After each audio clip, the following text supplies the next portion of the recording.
Ok, gente, vamos continuar então falando da teologia de Lutero. Bem rapidamente, tá? É claro que, como sempre, é tudo só um passar de olhos. Não tem como a gente se aprofundar em praticamente nada. Mas a gente sempre pode pegar elementos assim que chamam a atenção. Vou começar com uma frase do Lutero, em que ele diz assim: por aquela única rocha que chamamos de doutrina da justificação pela fé somente, nós queremos dizer que somos remidos do pecado, da morte e do diabo, e somos feitos participantes da vida eterna, não por autoajuda, mas por uma ajuda externa, somente pela obra do unigênito Filho de Deus, Jesus Cristo.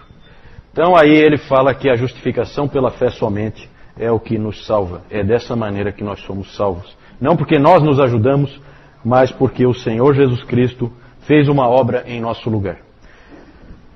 Então, além do sola escritura, que nós já tínhamos visto nele, nós vemos aqui o sola fide, somente a fé, e também sola gratia e solus Christus, também nessa frase nós podemos ver que para Lutero é a mesma coisa.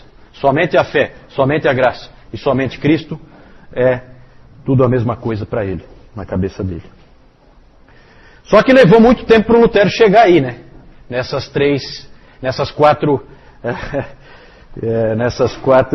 quatro lemas da reforma que a gente conhece, né? Tem mais um aí, mas aí é mais o Zwinglio que contribui com o próximo, que é o Soli Deo Gloria. Quem conhece um pouquinho da vida de Lutero sabe que o texto que importunou ele a vida inteira foi o texto de Romanos 1:17. Visto que a justiça de Deus se revela no Evangelho, de fé em fé, como está escrito: o justo viverá por fé. Esse texto incomodava muito Lutero, porque essa ideia de justiça de Deus, aí no início, visto que a justiça de Deus se revela no Evangelho, a ideia que se tinha, e a ideia que o Lutero tinha também, é que justiça de Deus aí significa a justiça que Deus requer. E aí, se essa justiça que Deus requer está revelada no Evangelho, então o Lutero chegou à conclusão que o Evangelho é a própria lei, e que a lei é o Evangelho. E que boas novas que tem nisso. Nada de novo, certo? Porque se é a justiça que Deus requer de nós, e que está no Evangelho, então ela é uma outra forma de lei. Isso incomodava Lutero profundamente. Ele tinha crescido com a fé católica, que vocês viram naquele sistema sacramental, lá naquele texto, vocês viram como é que era a fé católica. Que ela dizia mais ou menos o seguinte: dê o melhor de si, faça o possível, faça o que você puder, dê o máximo que você puder, Deus faz a parte dele, você faz a sua. E a sua era o que a igreja mandava você fazer, basicamente, né? Lutero sentia que era impossível você cumprir a sua parte. E ele se perguntava sempre o quanto é o bastante. Ah, dê o máximo possível, mas o quanto é o máximo possível? O quanto que eu tenho que fazer para conquistar a salvação? Isso importunava ele. Ele teve várias crises em relação a isso aí. A primeira, famosa, foi quando ele caminhava, depois de uma das suas aulas de direito, ele estudava direito, ele caminhava pelo campo, e houve uma grande tempestade. E nessa grande tempestade ele achou que ia morrer, porque raios caíam, batiam nas árvores e tal. E ele achou que ele ia morrer. E aí ele prometeu para Santa Ana. Santa Ana era a protetora dos mineiros. E o pai dele era um mineiro, portanto era a santa da família. Ele prometeu para Santa Ana que se ela livrasse ele daquela tempestade, ele se tornaria um monge. E aí ela cumpriu a parte dela, assim dizendo, né? E ele cumpriu a dele, né? E aí ele tornou-se um monge. E um bom monge. Dos melhores. Ele realmente tentou ser o melhor que ele pudesse ser. Fazia tudo o que se esperava de um monge e muito mais. Ele tinha que, por exemplo, se confessar. Só que ele se confessava várias vezes por dia. E aí à noite ele lembrava de alguma coisa que ele não tinha confessado. E aí ele ia acordar o confessor dele, que era um outro monge, mais velho normalmente, para confessar aquele outro pecado que tinha vindo à mente dele. E a ponto do confessor dele se irritar tanto com ele, que chegou... é um fato pitoresco aí, né? O confessor dele chegou para ele e falou assim: Lutero, sai, faz alguma coisa realmente ruim, como matar o teu pai, por exemplo, e aí você vem aqui e confessa. Senão vai dormir, rapaz.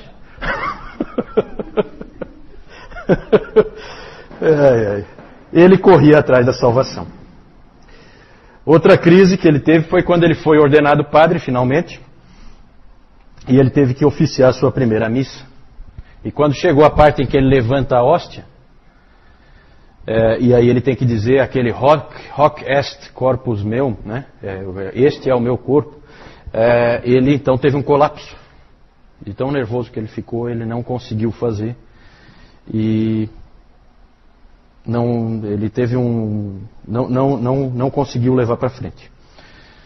Na verdade, Deus não era uma solução para ele, Deus era um problema. Ele via Deus como alguém terrível. Ele estava dentro daquele pensamento que o catolicismo tinha implantado em tanta gente. Tanto que ele chegou a dizer para um amigo dele: eu não amo a Deus, eu odeio a Deus.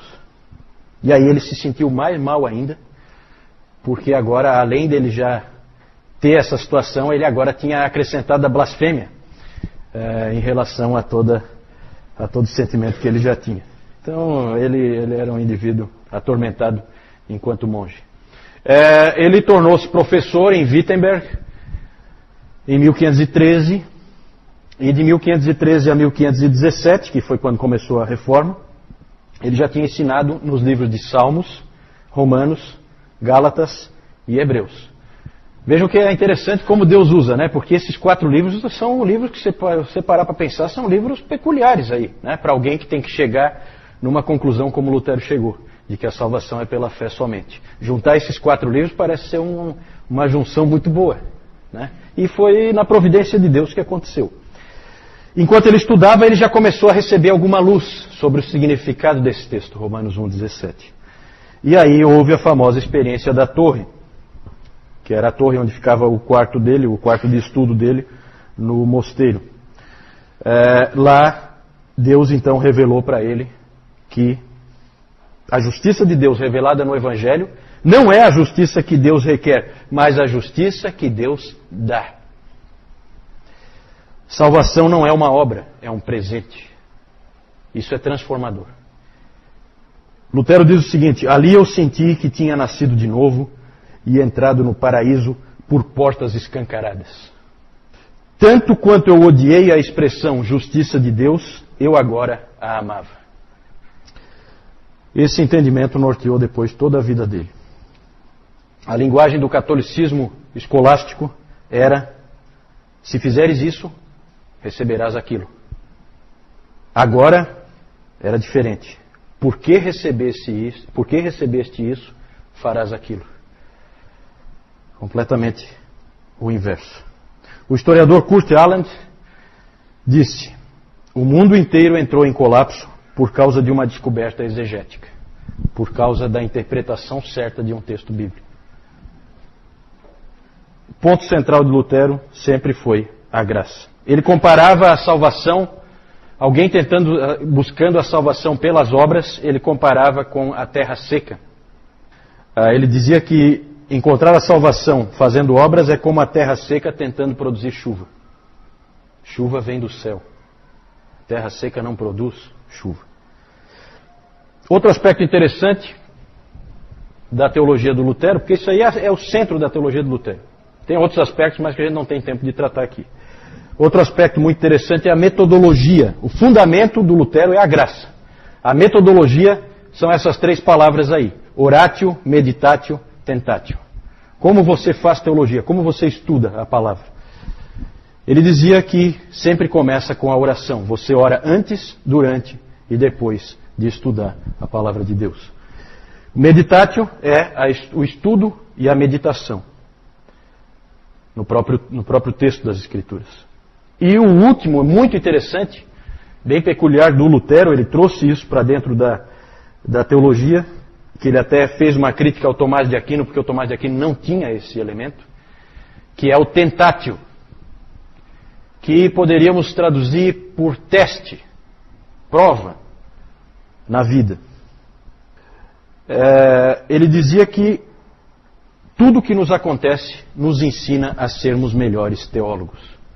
Todas as experiências que a gente vive são para que nós nos tornemos melhores teólogos. Isso é o tentatio. É você viver. É você ser provado pelas agruras da vida. É você ficar doente. É um filho seu morrer. É um inimigo te atacar. É você ser humilhado. É você ser traído. É você passar por essas agruras da vida, passar pelas dúvidas, passar pelos momentos de depressão. Tudo isso aí faz o teólogo. Tudo isso aí faz o teólogo. Era o que ele dizia. Oi? Pode.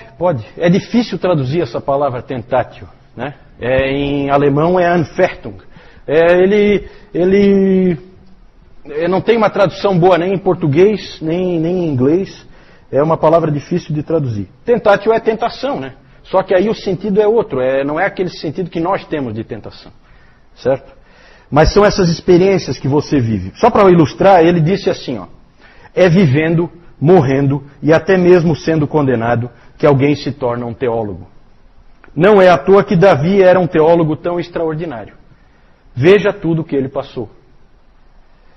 Ele sofreu tanto que pôde escrever os Salmos. Ele conheceu a Deus por causa da vida que ele teve. Meio que interessante, né? Para a gente parar para pensar. Deus, nas coisas que a gente passa, Deus está nos ensinando quem Ele é. Era assim que o Lutero via. Imagina a força que isso dá. Imagina como é importante para nós, como cristãos, lembrarmos disso aí. Porque isso é que dava força para esse soldado aí. Nós podemos aprender muito com o exemplo dele. O Lutero ele não escreveu uma teologia sistemática como o Calvino fez. A sua teologia ela é conhecida por tudo que ele escreveu, todo o material que ele escreveu, o pequeno catecismo que ele escreveu para as pessoas simples de Wittenberg. Ali você vê um pouco da teologia dele. A Confissão de Augsburgo, que não foi ele que escreveu, mas que tinha muito da teologia dele também. Ela é de 1530. Quem escreveu foi o Philippe Melanchthon, grande amigo dele, grande parceiro, sucessor dele, era o Philippe Melanchthon. E a gente tem que falar um pouquinho do Melanchthon, não tem como não falar um pouquinho dele. O Lutero é de 1483, o Melanchthon é de 1497, e isso dá 14 anos, é isso? De diferença? Né? 14 anos de diferença, então o Lutero já é uma pessoa um pouco mais velha, o Melanchthon um pouco mais jovem.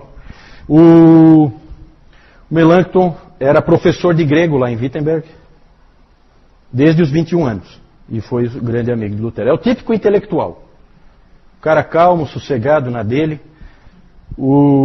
Ele permaneceu amigo do Erasmo, porque o Lutero era assim, quando ele discutia com alguém, acabou. Não, dali para frente é inimigo. O Melanchthon não, permaneceu amigo do Erasmo, se correspondia com o Erasmo. Foi grande amigo de Calvino também. Os dois se correspondiam. Bem interessante a correspondência deles. Eram homens de idades mais próximas, né? A mesma geração. Ele tinha uma personalidade um tanto quanto tímida, medrosa. E o Lutero às vezes tinha que dar um empurrão nele. Porque ele era daquele tipo de pessoa que acha que sempre alguma coisa vai dar errado, né? Então ele ficava com medo de fazer porque não vai dar certo. Sabe, aquela pessoa temerosa. Ele era um pouco assim. Bem diferente do Lutero que fazia primeiro, pensava depois, né?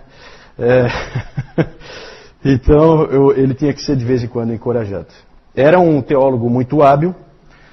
E o Lutero chegou a dizer que... O Lutero é exagerado, né? Ele chegou a dizer que o livro do Melanchthon, Loci Communis, que era um tipo de teologia sistemática, devia ser incluído no cânon. Claro que ali ele estava vendo a teologia dele retratada. Então, ele estava bem, assim, predisposto, né? Claro que ali ele exagerou, né? O problema é que o Melanchthon, mais tarde, se afastou da teologia do Lutero. Só dele que o Lutero morreu, porque senão ele ia ouvir um monte, né? Ele acabou se afastando, ele acabou indo na direção do Erasmo, num aspecto, e na direção do Calvino, no outro aspecto. Ele foi na direção do Erasmo no que tange a doutrina da predestinação e da eleição, indo para um semi-pelagianismo. Ele acabou, na verdade, levando o luteranismo com ele, e, portanto, o pensamento luterano, arminiano, nada tem a ver com Lutero, tem a ver com esse sujeito, Melanchthon, certo? Por isso que eu sempre brinco que Lutero nunca seria um luterano, até porque o Melanchthon ia tomar uma fumada do Lutero, se ele tivesse vivo, que seria uma coisa de louco. Uma frase do Melanchthon aqui, só para vocês terem uma ideia. O Espírito Santo e a palavra agem primeiro na conversão, mas a vontade do homem não é completamente inativa. Deus atrai, mas atrai aquele que está disposto, porque o homem não é uma estátua. Frase que pode ser colocada na boca de qualquer arminiano com total tranquilidade, né? Então aqui a gente já vê. Essa frase ela é de 1555, Lutero morreu em 1546. Conveniente, né? Tá, há 9 anos já está morto. Senão ele ia sofrer uma barbaridade, como o Erasmo sofreu. Também ele abandonou a ideia do Lutero, aos poucos, da ideia da consubstanciação. Nós vamos falar depois quando a gente falar do Zwingli. Ele também abandonou a ideia da consubstanciação e acabou indo trazendo o luteranismo para uma ideia da ceia mais parecida com a ideia do Calvino, né? Essas posições do Melanchthon causaram muita confusão dentro do luteranismo, confusões essas que só foram resolvidas com o livro da Concórdia, que a gente não tem tempo nem é o caso aqui da gente ficar comentando. O Melanchthon, de todos os reformadores, ele foi o que mais tentou aproximar os protestantes de volta para a Igreja Católica, foi o que mais manteve conversações. Ele era realmente um indivíduo de personalidade conciliadora, certo? Não gostava de ficar lutando, não é um soldado, né? Já o Lutero é um soldado. Ok, só mostrando para vocês aqui, isso aqui é uma indulgência, o documento, né? Um monte de coisa escrita. Aqui é o Tetzel e a sua feirinha, e ele lá falando, vendendo indulgências, certo? Ali vocês veem Lutero, Frederico o Sábio da Saxônia, a Catarina von Bora e o Melanchthon, aqui personagens que a gente falou nessa história. Aqui as 95 teses. Esse aqui é uma cena do filme Lutero, né? Em que aparece aqui o ator pregando as 95 teses na porta da Igreja do Castelo. Dieta de Worms, onde Lutero compareceu perante o emissário do Papa e o Imperador. E aqui o Castelo de Wartburg, foto atual. Aqui a salinha onde ele trabalhava e onde ele jogou o tinteiro, né? Segundo se diz. Ou o diabo jogou o tinteiro nele antes. Aí há controvérsias. Aqui a bula papal, né? Bula contra Errones, Martini, Luteri e não sei o que, né? Os erros, bula contra os erros de Martinho Lutero. O que o Lutero fez com a bula? Queimou. Ignorou completamente a bula que o excomungava, certo?